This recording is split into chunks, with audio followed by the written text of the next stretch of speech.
नमस्कार। मैं डॉक्टर जितेंद्र पाकर, दर्शन शास्त्र विभाग, राजकीय महाविद्यालय करौली। मित्रों, आज की इस ऑनलाइन क्लास में आप सभी लोगों का स्वागत है। आज हम पाश्चात्य दर्शन के इतिहास में जो देकार्त है, जो बुद्धिवादी दार्शनिक है, जिनकी चर्चा हमने पूर्व में की थी, उन बुद्धिवादियों में डेकार्ट, स्पिनोजा और लाइबनिज जो आते हैं, उसमें हम सर्वप्रथम डेकार्ट की दार्शनिक विधि और निश्चित ज्ञान का यहाँ विवेचन करते हैं।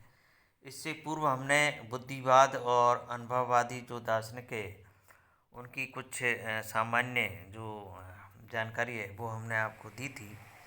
आज हम डेकार्ट की विधि और जो निश्चित ज्ञान है उसके बारे में यहाँ इस वीडियो के अंतर्गत चर्चा करते हैं। डेकार्ट का लक्ष्य दर्शन को गणित की तरह सुदृढ़ बौद्धिक आदान प्रदान करना था,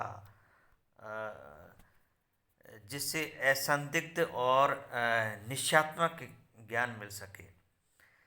डेकार्ट गणितीय विधि से बहुत परिवार थे। गणित में सबसे पहले स्वयं सिद्धियों की स्थापना की जाती है और तब उनके आधार पर निगमनात्मक पद्धति से अन्य निष्कर्ष स्थापित किए जाते हैं। तो यहाँ पर हम गणितीय जो प्रणाली है उसकी जो विशेषता हैं उनके बारे में हम बात करेंगे। पहला है अंतः प्रज्ञा द्वारा मौलिक पदों की परिभाषाएं करना जो स्पष्ट, स्वयंसिद्ध एवं सर्वमान्य हो, तथा दूसरा है तर्कणा द्वारा उन असंदिग्ध सत्यों से एक एक चरण संगति पूर्वक आगे बढ़ते हुए अन्य सत्यों का निगमन करना। ये इसकी दो गणितीय प्रणाली के आधार है। डेकार्ट भी अपने दर्शन में गणित की निगमनात्मक पद्धति के आधार पर ही अपनी विधि विकसित एवं स्थापित करना चाहते हैं।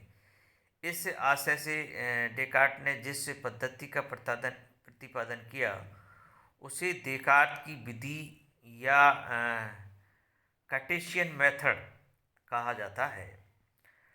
डेकार्ट की विधि का संबंध मूलतः उनकी संशय विधि से है। संशय के द्वारा ही डेकार्ट ये जानना चाहते हैं कि क्या कोई ऐसा सत्य है जो संदेह से परे हो। यानी ये अपनी दर्शन की शुरुआत संशय से करते हैं, संदेह से करते हैं, और वो ये देखना चाहते हैं कि ऐसा कुछ कोई सत्य है जिस पर संदेह नहीं किया जा सकता, अर्थात वो संदेह से परे हो। डेकार्ट ने जब अपना दार्शनिक चिंतन प्रारंभ किया तो वे यह जानते थे कि अन्य दार्शनिकों या विचारकों ने क्या किया तथा उन्होंने किन सिद्धांतों का प्रतिपादन किया है। ये डेकार्ट का कथन है, कहना है कि ये सारी बातें हमारी खोज और चिंतन को प्रभावित करती है, परंतु दूसरों के सिद्धांतों पर विचार करना, दूसरों के निर्णय को मान लेना या प्रचलित विश्वास को मान लेना दर्शन का आधार नहीं हो सकता है। जब तक कि कोई व्यक्ति स्वयं अपने लिए कोई निश्चित आधार न खोज लें, नया चिंतन या सत्य की खोज के लिए हम स्वयं आगे बढ़ना होगा। डेकार्ट का यह स्पष्ट कथन है कि चाहे हम प्लेटो और अरस्तु के समस्त तर्कों का अध्ययन कर लें, परंतु हम कभी भी दार्शनिक नहीं बनेंगे यदि हम किसी विषय में कोई उचित निर्णय न कर सकें। अतः किसी दार्शनिक समस्या पर विचार करने के लिए कुछ नियमों का पालन करना चाहिए।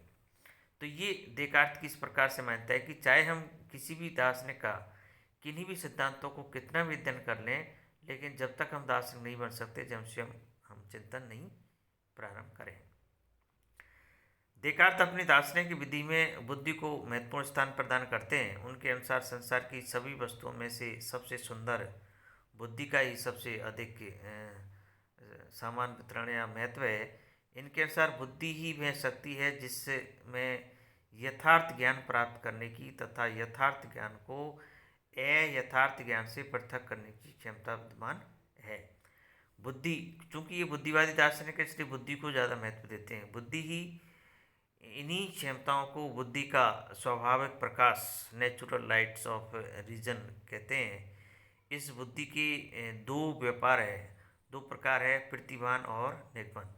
प्रतिभान इंट्यूशन, निगमन डिडक्शन।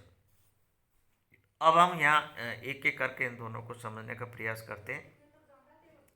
पहला है प्रतिभान। देकार्त के अनुसार प्रतिभान से तात्पर्य उस धारणा से है जिसे विशुद्ध और सावधान बुद्धि इतनी तत्परता और सुभिन्नता से हमें प्रदान करती है कि उसके विषय में कोई संदेह या अनिश्चितता नहीं रह जाती।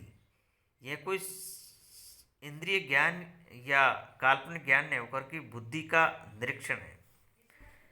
प्रतिभान स्वयं प्रकाश तथा स्वयं स्वतः प्रमाणित होता है। इसे अपनी प्रामाणिकता के लिए किसी अन्य प्रमाण की आवश्यकता नहीं होती, वरन अन्य प्रमाण व्यापारों के लिए इसकी आवश्यकता होती है। यानी प्रतिभान को किसी प्रमाणित करने की आवश्यकता नहीं है, बल्कि प्रतिभान ही अन्य को प्रमाणित करती है। इसके द्वारा ही प्रमाणों में प्रमाणत्व आता है। ये एकाट एवं असंदिग्ध ज्ञान है जिस पर किसी प्रकार का कोई संदेह नहीं किया जा सकता। प्रतिभान के उदाहरण है आत्मा के अस्तित्व का ज्ञान या गणितीय ज्ञान का, जैसे 2+2=4। प्लेटो ने भी शारीरिक प्रत्यक्ष और बौद्धिक ज्ञान में भेद करते हुए यह कहा था कि तत्व का वास्तविक ज्ञान आत्मचक्षु आई ऑफ द सॉइल के द्वारा ही हो सकता है। तो इस प्रकार से ये प्रतिभान की व्याख्या करते हैं। देकार्त के अनुसार प्रतिभान मौलिक नियम होते हैं और इन नियमों के द्वारा ही प्रमाणों में प्रमाणत्व आता है।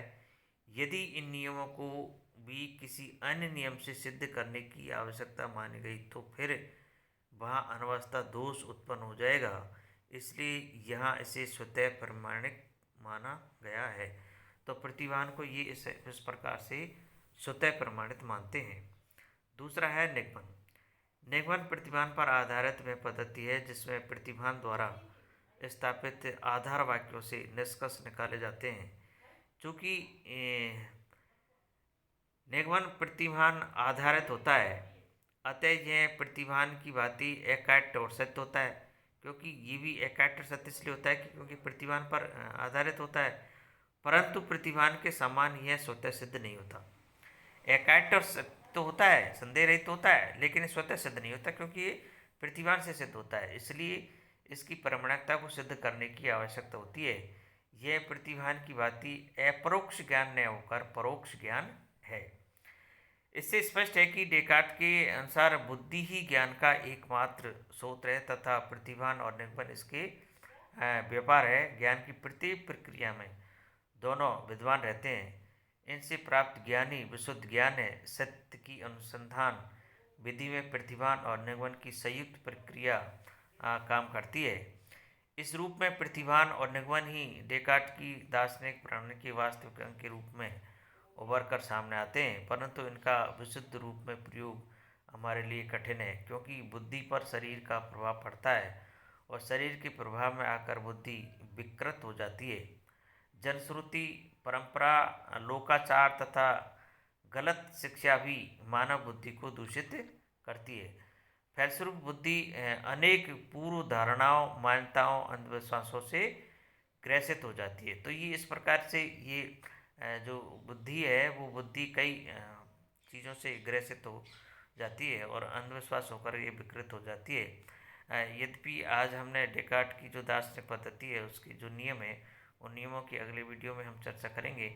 यहाँ पर हमने प्रतिभान और निगमन जो डेकार्ट की दार्शनिक पद्धति के जो दो आधार है उन आधारों की हमने यहाँ पर चर्चा की है। निश्चित रूप से आप लोग इसको ध्यान से पढ़ेंगे तो ये चीज़ें आपको स्पष्ट हो जाएगी। धन्यवाद।